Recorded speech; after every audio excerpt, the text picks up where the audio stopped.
Hey guys, today we are going to harvest some Roselle Hibiscus calyces and make some syrup, jam, and tea from them. As you can see, this plant is so overloaded with calyces, so it's time to harvest. Oh, might as well make some cuttings too while we're at it. Before we get started though, don't forget to click like, subscribe, and share, and help me grow this channel. Alright? Okay, let's get started. Using a sharp pruning shear, cut the calyces off by snipping it close to the base of the stem, like that. Typically, you can harvest the calyces 10 days after the flower's petal fall off. I tend to wait until the seed pod inside of the calyx grow bigger and have enough time for the seeds to mature. That, of course, makes the calyx much bigger in size. Okay, I'm finally done. Have tons of calyces and a lot of cuttings as well. Time to take the seed pods out.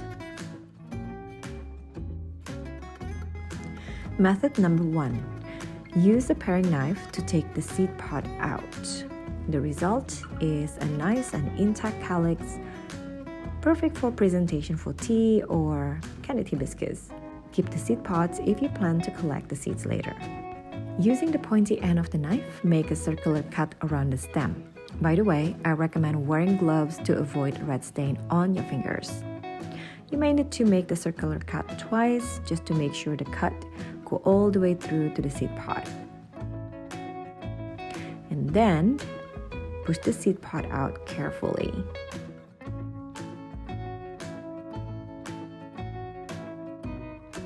Ta-da! The seed pod is out and the calyx remains whole. Beautiful! Method number 2. Still using the paring knife, simply cut around the side at the bulgiest side of the calyx.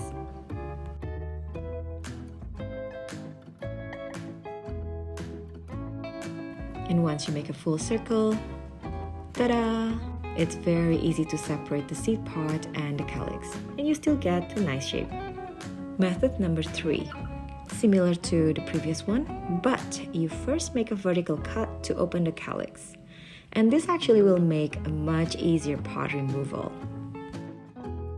And then cut around the side, same thing at the bulges area of the calyx.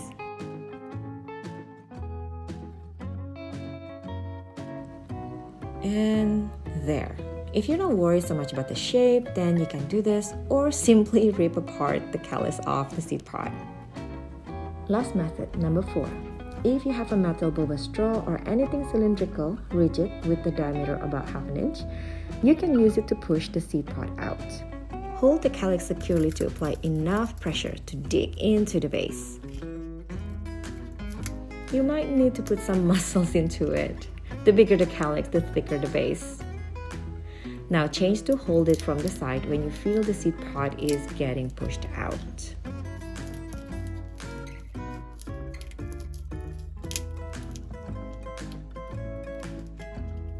I can feel it. There we go. This is kind of fun, isn't it? And there you go. Different ways to remove the seed pod. Like I said before, if you are not keeping the shape of the calyx, simply peel the red part off. Yeah? Now, to be real, it takes time to do all of this. I only do method number 1, where the shape of the calyx is intact. For the larger calyces, just enough to make tea. And the rest, I do method number 2 or whatever, because it is much faster. And the shape is not important to make into jam and into syrup.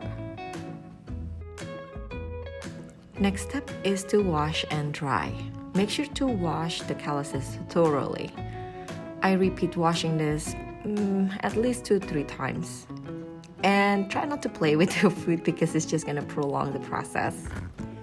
On the last washing, I like to add a little bit of salt into the water. Just in case I miss, could be bugs or little creatures that stuck into the calyces, the salt usually takes care of it. Continue agitating. Wash and rinse it one more time. And then spin it to dry. Jam and syrup are made at the same time. using equal part of water and the calyces. First, we let the water boil and then add the calyces into the boiling water. Then add sweetener. I have about 4 quarts of calyces, so I'm starting with about 2 to 3 cups of sugar. Since we are making jam and syrup, the final result should be on the sweeter side. So obviously I will add more sugar later, but in the meantime, I'm just let it boil and then turn the heat low to simmer and allow the liquid to reduce. Now this will take a while depending on how much water you have. I think mine takes about 2 to 3 hours to get the water level down to half. Then I add a sprinkle of salt and 1 tablespoon of lemon juice.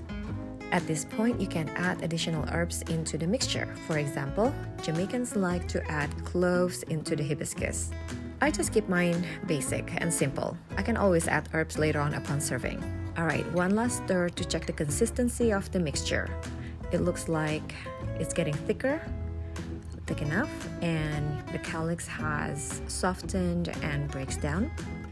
By the way, hibiscus calyx already contains a lot of pectin, and as the mixture cools down, it's going to thicken a little bit more. Now is a good time to do a taste test. If it's not sweet enough, add more sugar. And remember, for syrup, you do want it to be sweet. And don't worry about it because the jam will not be as sweet as the syrup. Okay, turn off the heat and let's strain this mixture into syrup and jam.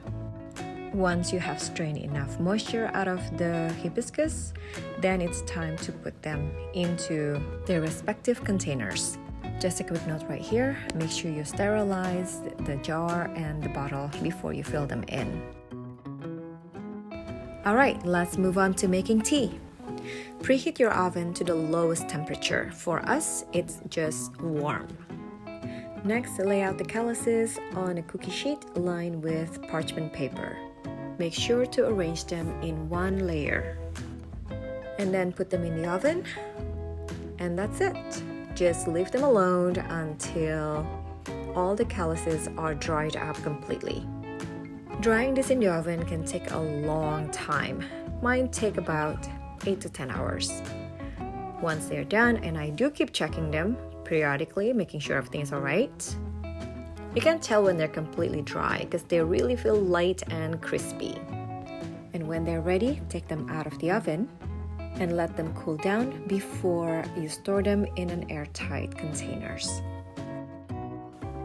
I like to include a piece of paper towel in the container just to absorb any extra moisture that might have left inside the calyx. Just a precaution. And that's all there is to it to make hibiscus tea. Very simple, right?